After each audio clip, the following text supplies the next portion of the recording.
Oh, praise God, children. Praise the Lord. I've really missed you so much. And I take this opportunity to invite you to this Sunday service. Hello, are you there with me? Yes, if you're there with me, I would want you to get ready. Do you know how we get ready? You come with a biro pen, the notebook you used last Sunday, and you come with a Bible because you're going to read the Word of God. You know, the Word of God is life. It is what is making us to live each and every day. Because the Bible tells us that man will not live by only eating bread. No, by feeding on the Word of God also. So, we want to learn from the Word of God. So, have your Bibles, have your Biro pen, and your notebook. You take notes so that you will remember. When you're revising, you will remember. Hello? Amen. Now let us pray.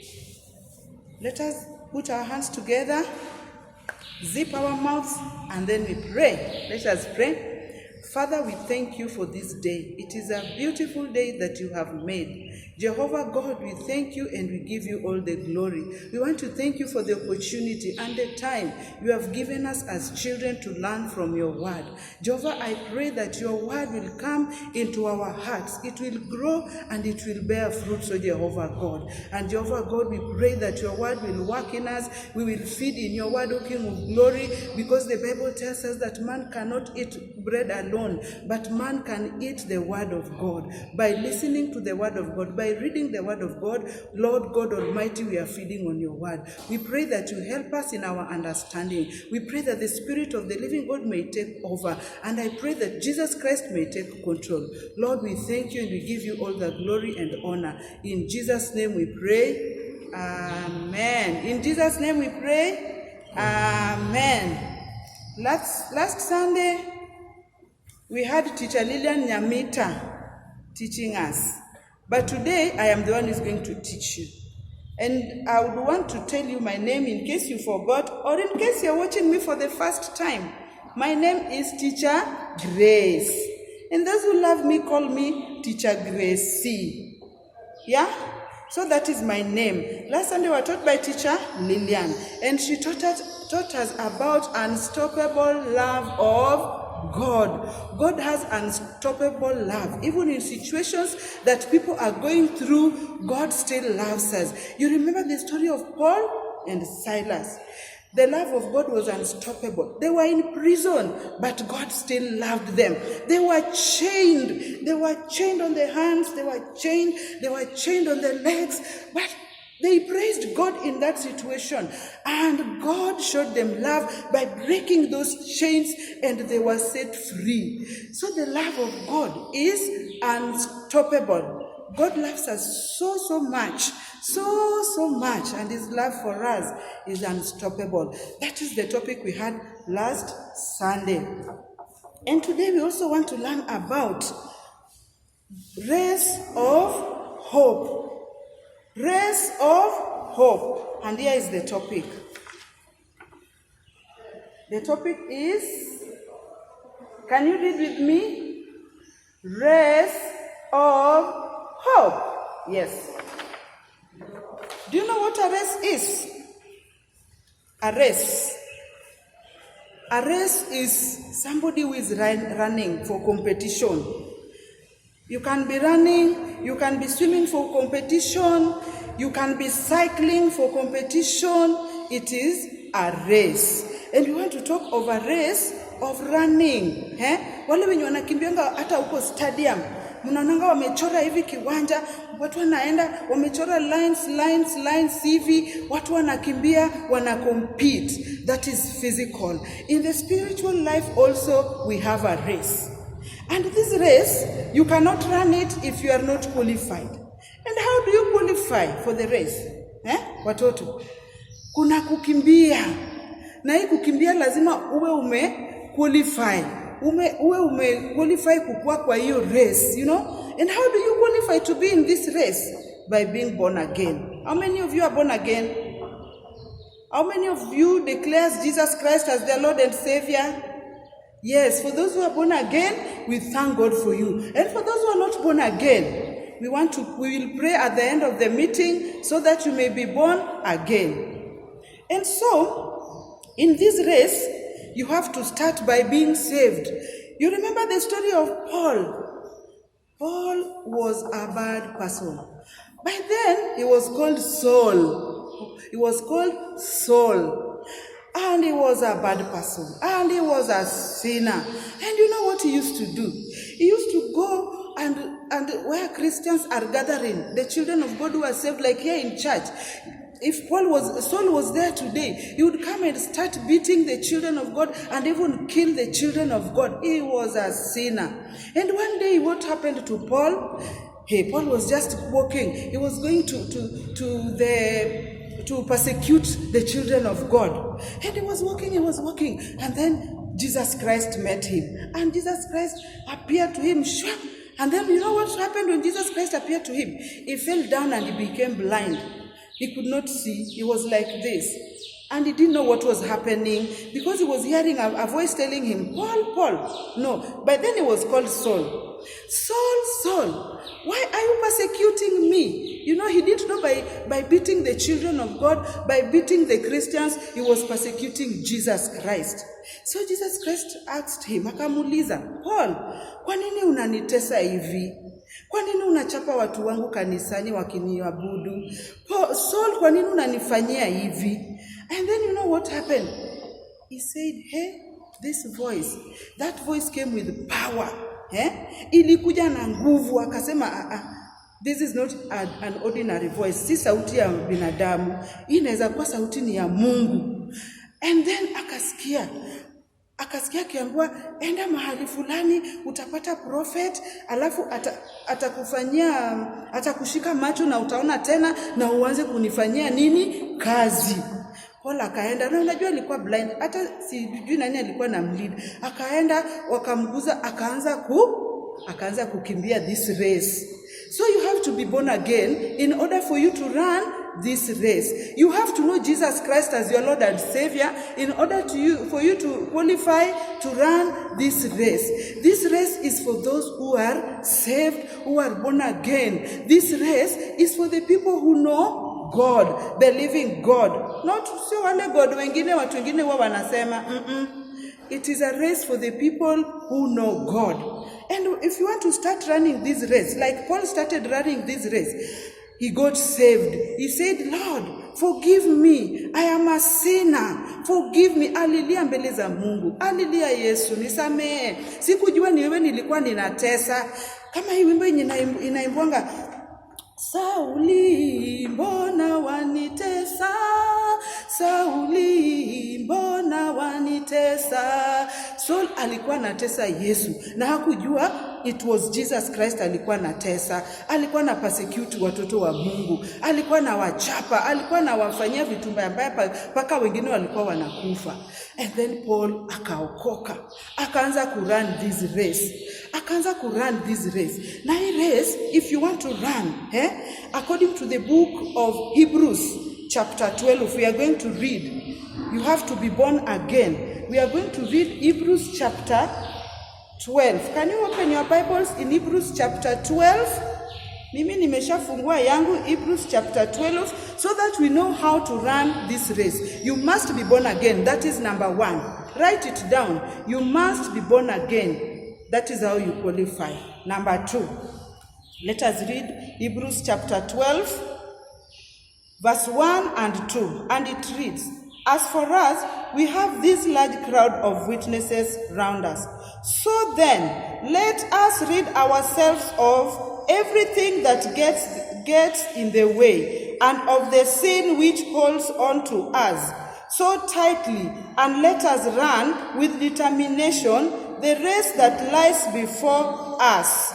Verse 2, let us keep our eyes fixed on Jesus, on whom our faith depends from beginning to the end. He did not give up because of the cross, on the contrary. You see, even Jesus Christ alikuwa kwa hii race. And Jesus Christ, the Bible is telling us here, he never gave up. Hata kama msalaba ilikuwa mbele yake, he never gave up. He took the race. He took the race up to the end. And how about us as children of God?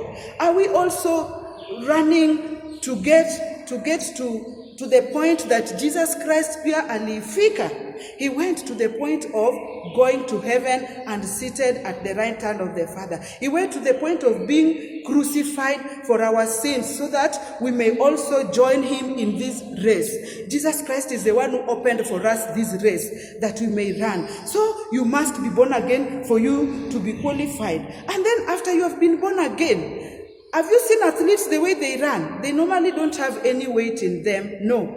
Wao wako tu wamevaa zile nguo zao peke yake, hawana mzigo. So the Bible is telling us, these weights, you cannot run the race if we have these weights. These weights could be living in sin, that is a weight. Abusing others, that is a weight. Gossiping, that is a weight. And for you to run this race, what is the Bible telling us? To put aside all these weights so that we may run. This race, wenye wanakimbia lazima wawe hawana mzigo. Umeshawahi kuona mtu mwenye anaenda kukimbia alafu amebeba mzigo kwa kichwa hivi atena kimbia nayo the race? Mzigo zote huwa zinatolewa, zote mzigo za dhambi zote tunatoa, weight zote, alafu tuna qualify ku run the race. So kama uko hapo na uja qualify ku run the race, tutakuombea uqualify ku run the race na utoe weight zote zenye zinaweza kuwa zinakushikilia usi run the race. Bwana Yesu asifiwe. Let us be qualified to run the race. Remove every weight yenye imetushika. Hata kama ni lania ya ukoo, we will pray. Hata kama ni curse, we will pray that this weight zitoke kwetu. And then number 2, for you to run this race, hautaenda tu na uanze kukimbia. Umeshawahi enda kukimbia na uja practice? Hey, mwili takuuma. Huwezi enda competition kama uja practice. So you have to practice. And how do we practice? We are going to read from the word of God how we practice. 1 Corinthians chapter 9 verse 24 to 27. The way athletes run, they normally practice. Mi kitambo nilikuanga athlete. Nilikuanga ninakimbia paka nilikuwa nina win. Na tulikuwa 22 kukimbia, tulikuwa tuna practice. Na coach pia yuko pale. Unajua coach ananiambia nipande mlima ingine hapo even 10 times, even 40 times. Alafu usichoke. So I would run and run. Nikichoka ananiambia, Grace, don't give up. Grace, don't give up. Continue. Finish your 40. Finish your 40. Lazima upractice ndio ukue unaweza kushinda hii race. Hii race ni race ya kwenda binguni. Hatukimbii tu hivi. Ni race enye tunakimbia tukienda binguni. Na sasa wewe na mimi, nitakana tufanye practice. How do we do this practice? We do this practice by doing some things here. People who want to win gold medals, normally they do practice. Hawaendagi tu kwa kiwanja alafu wanaanza kukimbia, wanafanya practice. And we in church today or in the Christian life today, you should do the things. You know the things you're supposed to do to practice. We should leave everything that is making us not to go to heaven. You know, it is a race that is taking us where? To heaven. The race we are living that Jesus Christ started for us, it is a race that is taking us to heaven. And we cannot go to heaven if we don't practice to be righteous. You know? So how do we practice to be righteous? We have to practice by being, when I know I am talking too much, and the Bible is telling me, do not talk too much. If you talk too much, sin will be in whatever you are talking. Tusiongee sana. Sasa nikijua ati ninaongea sana, nitaamua sasa siku hizi mimi nitazip to mouth. Nisiongee kama when I'm not supposed to talk, I should not talk. That is practicing righteousness. Practicing the race that is taking us to heaven. And then if I had picked something that is not mine, I am practicing. I want to go to heaven. I have to practice to do the right things. So how do I practice? If I pick somebody's pen somewhere, that pen was not mine. And I've seen their owner, ameiangusha, ama hata pesa. Mtu ameangusha pesa, nimeona ule mtu ako pale mbele. Na ni pesa yake imeanguka hata 10,000. Niokote nikanyage hii pesa hivi, niongoje aende alafu ndio niokote. Hapana, hiyo si ku practice righteousness. Hiyo si racing the right race of going to heaven. Hiyo ni race mbaya na itatupeleka to hell. So we should do the right things. How do I do the right thing? If I pick it, nimuite. For example, niseme alikuwa anaitwa Calvo, umeangusha pesa zako. alafu nachukua hizo pesa nampatia. Nisikanyage hivi kwa mguu, niongoje aende, alafu niokote hiyo pesa. Na kweli nimeona hiyo pesa ni yake. Na hiyo pesa labda alikuwa anaenda nayo kununua hata nayo dawa, ama alikuwa anaenda kusaidia nayo mtu, alikuwa anaenda kufanya nayo kazi nyingine. Alafu mimi niokote na ninajua ni yake. Hata kama ni kalamu, ninajua ni yake, alikuwa anaandika. Teacher atamchapa kwa class atiana kalamu. Na nimeona kalamu yake imeanguka, alafu mimi ninachukua tu. That is wrong. I should call him and tell him, oh, you dropped your pen. Ama, oh, you dropped your money. Ama pengine nimetumwa kwa duka, nimepewa change pesa nyingi. Excess. Nimeenda na 200 na mwenye duka amenirudishia change 500. What is the right thing to do? In practicing righteousness, nimwambie, mwenye duka, naona kama umenirudishia pesa nyingi. Tafadhali chukua yangu, nilikupatia tu 200. Na unajua watu wengine atafanya nini?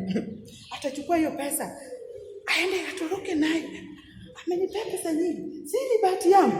Mimi ni bahati yangu, mimi ninaenda nayo. Na hiyo ni dhambi. Ni dhambi na Mungu hataki hivyo. We should practice righteousness.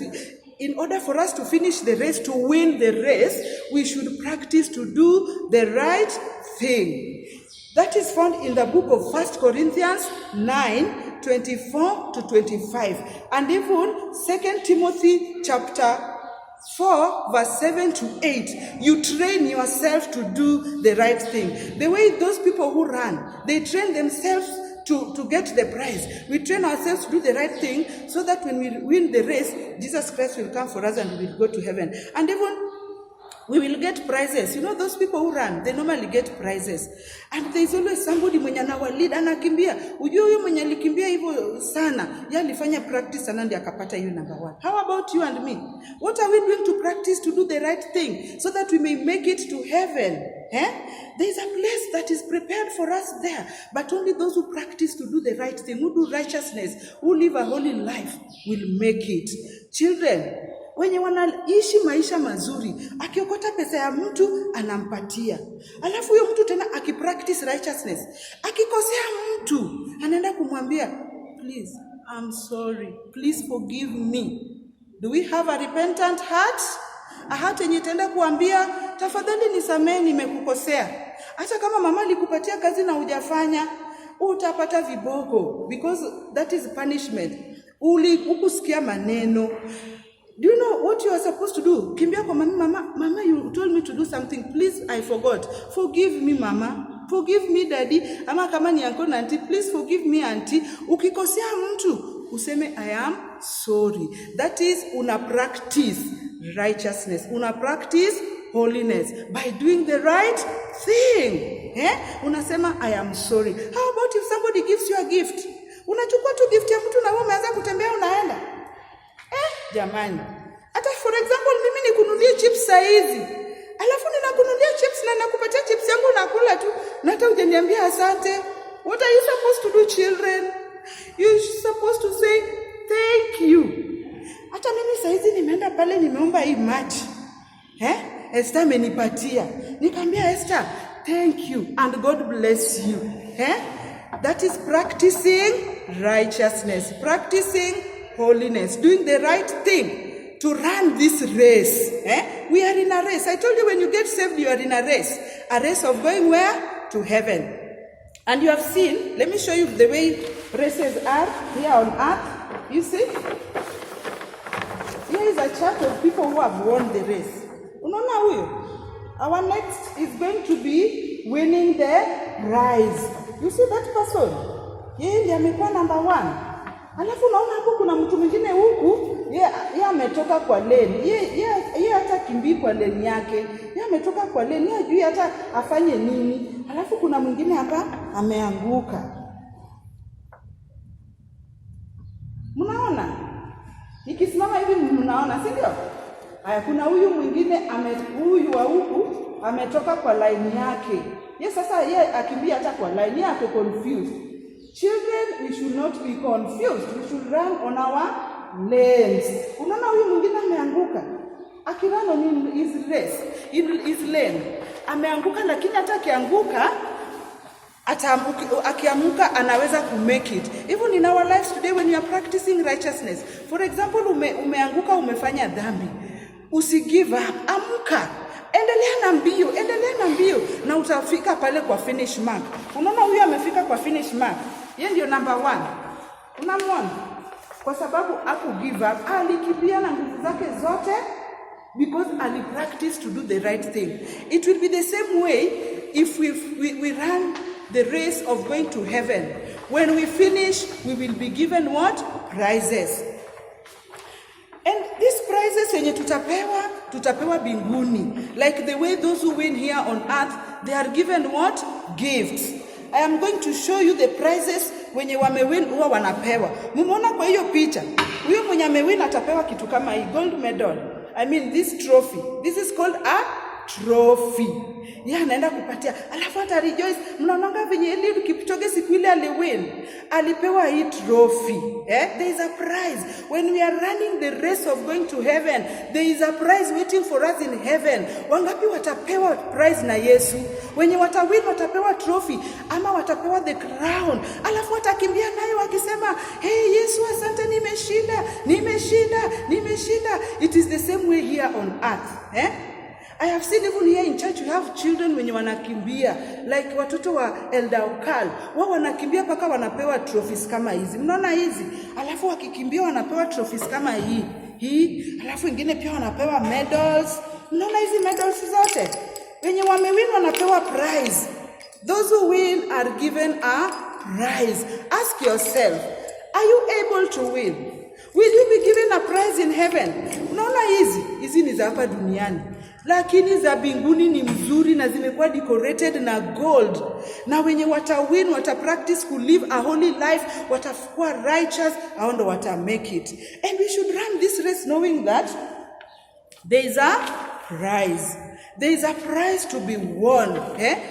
How many are willing to run because there is a prize to be won? The Bible is telling us that Jesus Christ did not give up paka akafika kwa cross na saizi yuko wapi binguni. Even us, if we don't give up running the race, we will go to heaven to be with Jesus Christ. Those who win are the only ones who will be awarded. Wenye watakuwa wanafanya dhambi, wenye watakuwa wanafanya the right thing. Mtu akikosea usiseme huyu ataona, alafu unaanza revenge ni dhambi. Biblia inatuambia nini about revenging? That vengeance belongs to God. Mtu akikukosea wachia Mungu ndiye atadeal na yeye. Si ndio watoto? Ati ule nani amekuchuna, wewe unaenda kumchuna. Ati amekuslap, wewe unaenda kumslap paka naanguka hapana. We don't revenge. Watoto wa Mungu don't do what? Revenge. Tunawachia Mungu ndiye analipa. Bwana Yesu asifiwe, children. Are you with me? Are you here with me? Let us know that there is a what to be paid, a prize. And that is number 3. Those who run the race, they win the prize. Alafu, in this race, before you win the prize, there are rules. And these rules have to be obeyed. Let us read in 2 Timothy chapter 2. We want to see the rules. And I am reading, an athlete who runs in a race cannot win the prize unless he obeys the rules. Unless you obey the rules of winning the prize, you cannot run. You cannot get a prize. You have to obey the rules and then you will win. And I am going to show you some of these rules. The rules that will make us to win. The rules of obedience. A child has to obey. You obey the parents. The rules of do not abuse others. Usikuwe mtu mwenye anatukana tu watu. Nasikia watu wengine wanasema tu, nasikianga huko kwa jirani. Anaambia tu anatukana tu watu, anaambia tu jinga hii. Sio ni dhambi. If you want to win the race, you have to follow the rules. What are these rules? Do not abuse others. Do not lie. Those are the rules. Do not be selfish. Ati sasa wewe uko na chips na rafiki yako amekuja na amekumba tu chips moja na uko na 10 ati alafu unamnyima. No, children, we should not be selfish. We should learn to share. You remember Jesus Christ alitengeneza loaves of bread na fish. Ule mtoto alikuwa na Jesus akamultiply. They all shared paka ikabaki. Ukishare hata utasikia tu umeshiba. Utasikia tu umeshiba hata kabla hujamaliza chakula yako. So let us learn to share. We should not be selfish. Another rule is be kind to others. You should be kind to other people. You should be patient. Hata saa zile unakimbia, saa zingine unaanguka. Be patient. Amka. Endelea na hiyo safari. Endelea na hiyo mbio. Ndio utafika mbinguni. Usiseme ati sasa mimi nilishafanya dhambi, ati sasa mimi sitafika. Hapana. Just go back to God and repent. And run the race to win the prize. The prize of everlasting life. The prize tutapewa mbinguni itakuwa na crown. Umeona hizi medals nimewaonyesha za mbinguni, kila mtu atapata mwenye ata win the race. And now children, let me ask you, will you win the race? Are you going to practice? Are you going to obey the rules? You obey the rules so that you may practice. You should have faith in obeying the rules. You should have faith. And you must be disciplined. If you're not disciplined, yes, if you're not disciplined, you cannot run the race. You cannot finish well. If you're not disciplined, if you're disciplined, unakaa kwa line yako. You just do the right things on your own lane. Usiende kuchokoza mwingine. You do the right thing on your lane. And God will help us. Remember, children, there is a price. Remember, there is a price. The rules are, do not abuse others. You should be obedient. You should be kind. You should be patient and have faith. And you must be disciplined. And you must stick to your lane. Those are the rules. Those who win, there are people who follow what? Who follow the rules. I am going to read one last scripture. 1 Corinthians chapter 9 verse 24. Surely you know that many runners take part in a race, but only one of them wins the prize. Are you the only person who is going to win the prize? Children, run the race of going to heaven and make sure you finish. Umesikia Biblia inasema watu wengi wao wanaenda kukimbia. Watu wengi wao wanaokoka, but mtu mmoja ndiye ana win. Are you the one person, that person who is going to win this race? Ask yourself, am I going to win this race? And I have told you how to, if you have to win this race, what you're supposed to do. Nimekwambia zile vitu zenye utafanya in order for you to win the race. Let me read verse 2.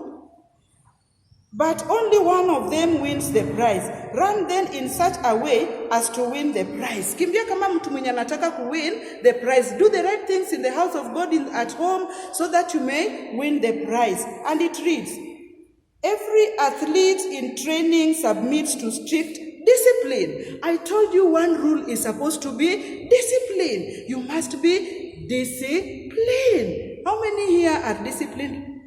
Children, wangapi wako disciplined? Amen. I thank God because our children are disciplined children and they are running the race to go to heaven. Wanakimbia venye tuko hivi tumeokoka, tunakimbia tunaenda mbinguni. Wangapi watafika mbinguni? By doing the right things tutafika, by obeying the rules tutafika, by practicing tutafika, by doing what? By being born again tutafika. And kwa hivyo I wish us to read the memory verse. Our memory verse is this one. Mnaona? Hebrews 12 chapter 2. Let us keep our eyes fixed on Jesus. Let us keep our eyes fixed on Jesus. You know, tukikimbia hii race na tunaangalia hivi kando, tena tunaangalia hivi kando, hatuwezi shinda. Lazima tuangalie Yesu. Tujue, Yesu yuko pale. Mimi nataka kwenda mahali Yesu yuko. So lazima nikimbie mbio enye itanipeleka kwa Yesu. Macho zetu zikwe wapi? Mbinguni kwa Yesu. Let us fix our eyes on Jesus. Usiangalie huku, angalia Yesu. Ili useme tu mimi nataka kwenda huko mahali Yesu yuko. Let us say that I want to go where Jesus Christ is. So let us fix our eyes to Jesus. How many are fixing their eyes to Jesus today? Me, I'm going to fix my eyes to Jesus as I run this race of salvation by practicing, by obeying the rules. Hello? I would wish that we pray for those who want to get saved, those who want to join us in this race. And remember, children, just one person wins and gets the prize. Mulina ile venye ule mtu alikuwa amekimbia kafika kwa ile laini, yeye ndiye amewin, yeye ndiye atapata trophy kama hii. Alafu atakimbia nayo kwa kiwanja akionyesha watu. Na sisi tukimaliza mbio ya kwenda mbinguni, tutabeba prizes zetu alafu tuonyeshe wengine tuambie sisi tumewin. Yes, that is what we are supposed to do. So if you know you are not qualified for the race of going to heaven, repeat this prayer. Lord Jesus, I come to you. I recognize that I am a sinner, and I desire to run the race of going to heaven. Lord Jesus, I pray that you forgive me of my sins, that I may join in the race of the people who are running, going to see Jesus. Lord Jesus, I pray that you will help me to have my eyes fixed on you. Jesus Christ, help me to have my eyes fixed on you, that I may finish the race well. Even as it was written in the book of Timothy, Paul said that I have finished the race. Lord, help us that we shall finish the race well. I thank you and I bless you. I thank you. I pray that you write my name in the book of life, that I may run the race, that I may finish like those who have finished the race. I thank you and I give you the glory. In Jesus' name I pray. Amen. Let us sing this song and then we shall finish. Give me power, Lord Jesus, give me power. Give me power, Lord Jesus, give me power. There is a race I must run, there are victories to be won. Give me power every hour to be true. There is a race I must run. There are victories to be won. Give me power every hour to be true. Lord Jesus, that is our prayer. We thank you and we give you all the glory and the honor. Help us to run this race, Lord Jesus. Give us power to run this race, that we may win and be with you in heaven. We thank you and we give you all the glory. In Jesus' name we pray. Amen.